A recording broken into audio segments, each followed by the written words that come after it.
அமைதியான ஒரு புல்வெளியில் தென்றலால் பரவி பளபளக்கும் ஒரு ஆற்றின் அருகில் அம்மா என்ற மென்மையான முயலும் தம்பி என்ற சுறுசுறுப்பான முயல் குட்டியும் வாழ்ந்தார்கள்.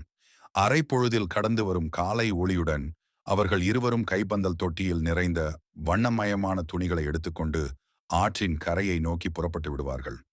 தம்பி தன் மிகவும் பிடித்த நீல சட்டையை அணிந்து அம்மாவுடன் துள்ளிக்கொண்டே செல்வான். அவன் தன் சிறு கால்களால் கூட உதவ முயல்வான். அதுவே அவனுக்கு மகிழ்ச்சி.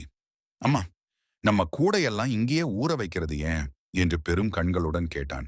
அம்மா சிரித்துக்கொண்டே சொல்வாள், இந்த ஆறு நம்ம சுத்தமா வச்சுக்குது, மரங்கள் நமக்கு நிழல் தருது, இயற்கை நம்மை போல் ஒருவருக்கொருவர் உதவி தருது தம்பி.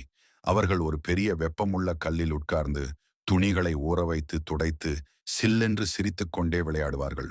சோப்பிலிருந்து எழும் குமிழிகள் விண்ணில் நடனமாட, பறவைகள் கிளைகளில் இசை பாடும். அந்த உலகம் அன்பானதும் பாதுகாப்பானதும் கனிவுடனும் இருந்தது.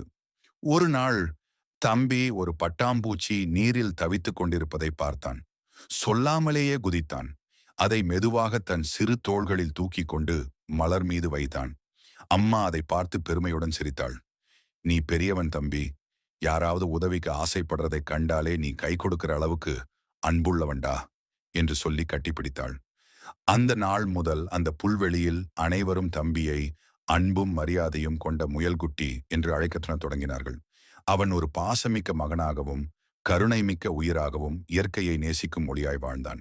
பாடம்: இயற்கை நம்மை பாதுகாக்கிறது. நாமும் அதற்காக அன்புடன் வாழ வேண்டும்.